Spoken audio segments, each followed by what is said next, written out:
Hey guys, Brian here from TFS Gym, and I'm here to talk to you about our second part of our 28-day transformation nutrition plan. Now, this is where we actually get to enjoy some carbs back into our nutrition plan. For the first 0 to 14 days, we have reduced down carbs. Just to explain why again, it's a case of most of us have overeating too many carbs on our diet, which means that we overspill onto our waist, onto other areas on your body, which makes you gain more body fat, gain more body weight, and that's what we need to get rid of, okay? So what we were doing for the first 14 days was trying to get the body to actually survive without carb intake, and we were actually getting our body to use the extra body fat that we have to use that as a source of energy. Now, what is the beauty about carbs? The beauty about carbs is that they're basically used to replenish energy sources, okay? Now, what we want to do is that we want to actually earn these carbs in such a way that after training sessions, that's when we're going to enjoy them most. So you earn, you eat. Now, I'm not talking about going for a jog here, going for a run. I'm talking about actual strength training. Actually using weights, pushing, pulling, basically building lean muscle, and we need that then for recovery, for growth of the new muscle, and also then so that will in turn will increase your metabolism, which will make you burn more body fat. So, how do we have ice cream and how do we have chocolate and all these different nice carbs in your nutrition plan that will keep you on the straight and narrow without affecting your fat loss? Okay, so this is how we're going to do it. Again, we're going back to our board that we had before, but instead we have now a new chart on the left, which is carbs. So, in our nutrition plan, we've already spoken about lean meats, fatty meats, veggies, fats. Now we're going to add carbs. Okay, a little change here on the layout that we're going to have. You're going to have 4 pans of protein, 3 pans of fats, 6 fists of veg, cruciferous veg, green veg if we can, and then 2 fists of carbs. Again, we have our sources. We have our pan of protein, fist of veg, thumb of fats, and fist of carbs. Okay, so you have meal 1, meal 2, meal 3, meal 4. You have your protein, fats, cruciferous veg, and you have your carbohydrates here. So, we start off on a day. This is just a random day that you possibly could do. You have this chart up in your fridge. So all you're going to do is you get up in the morning, you're going to say, right, here we go. I'm going to have some protein. So, say if you weren't going to have a protein source, a chewable source, you're going to have a protein shake. You might have a protein shake here, so you fill in that half box here. You might have some flaxseed oil blended in with that as well, so you might put in there. And you might put in some spinach, which will take care of that veg section. So, next thing you're into mid-morning, you might have some turkey here, fill that in. You know, you might have a small handful of almond nuts or cashew nuts, small thumbful I mean, and then you might have some veg. You know, you might stick in, you might have some peppers, you might have some lettuce. You might put that in there. We'll say you have good 2 portions of it. You know, you have a mixed veg in there. Okay, then you're into your lunchtime then. You might decide, okay, going to have some chicken for dinner, put that in there. You're not going to have any fats, you're going to have some veg, so we're going to have some veg in here as well. Now, into the evening meal, and this is where we really get to enjoy our carbs.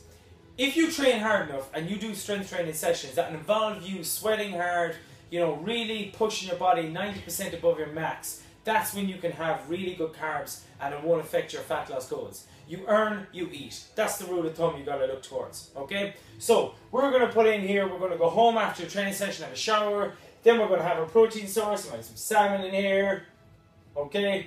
Then you might cook that in some coconut oil. Then, veg. So, you have to add up your scores. So, we have 1, 2, 3, 4 proteins, they're done. Good fats, 1, 2, 3, they're done. 6 veg, 1, 2, 3, 4, 5. So, we need to fill our plate up with veg. We need to get some green veg in there. Fill it up, okay? So, you know, that's when you might have some, again, you might have some carrots, some broccoli, some cauliflower. You know, fill up that plate, okay? And then the last one, 2 carbs. So, this is where we can have our carbs. So, in your carbs will go. You might have some brown rice. You know, you might have some wholemeal pasta with that. You know, you might have a potato with that. And then as a treat then, you might give yourself, you know, a small bit of dark chocolate, some low-fat ice cream. You know, since we already have an intake of fats there, you might have some very low sugar ice cream in there as well. So you're straight away, you've allowed, on your training day only, you've allowed some nice a treat in there as such. Okay, so that's the key. If you want to have your low sugar ice cream or your small bit of chocolate or something like that, you can have a small portion after your training day session. Okay, so if you're training 3-4 days a week, 3 days a week strength training sessions, that's 3 times a week that you can have a small piece of dark chocolate, 1 or 2 squares, maybe 3 or 4 spoons of some ice cream, something like that. But that's the key. It's only after the training days, okay? This is not an excuse now to gorge and, hey, I'm training, I'm in the gym, I can eat what I want. That's not the way it works. You have literally qualified yourself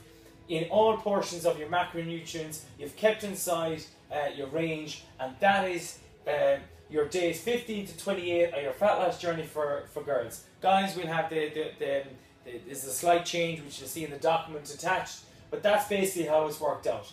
Now, the key to this though is preparation. You've got to prepare, at the start of the week, what you're going to do. So what you need to do is 7 days, write it down. What am I going to have? I'm having chicken, I'm having salmon, I'm having beef, I'm having stew, I'm having etc, etc. Then you're going to write underneath it, I'm going to steam it, I'm going to grill it, I'm going to use coconut oil, I'm going to use flaxseed oil, and you work your way down what veg you're going to have, okay? On the situation of carbohydrates, a lot of people love to put a bed of pasta or a bed of rice on it, on the bottom of the plate, and then put the chicken or meat on top of that with some sauce. Replace that with veg. Fill your plate up with veg. Then put your meat or your substance of protein on top of that in the middle, and that's a great way of kind of tricking your mind into showing that you actually have a dinner. Don't be always looking for the potato or the rice or the pastas. Straight away afterwards, drink plenty of water then after your meal. That will get rid of that initial sugar craving that you will have to go for that cup of tea and biscuits, etc, etc. Plan your shopping list out. Have plenty of chicken, turkey, beef, steak in the house. Cod, tuna, mackerel, salmon, all the greens you can find.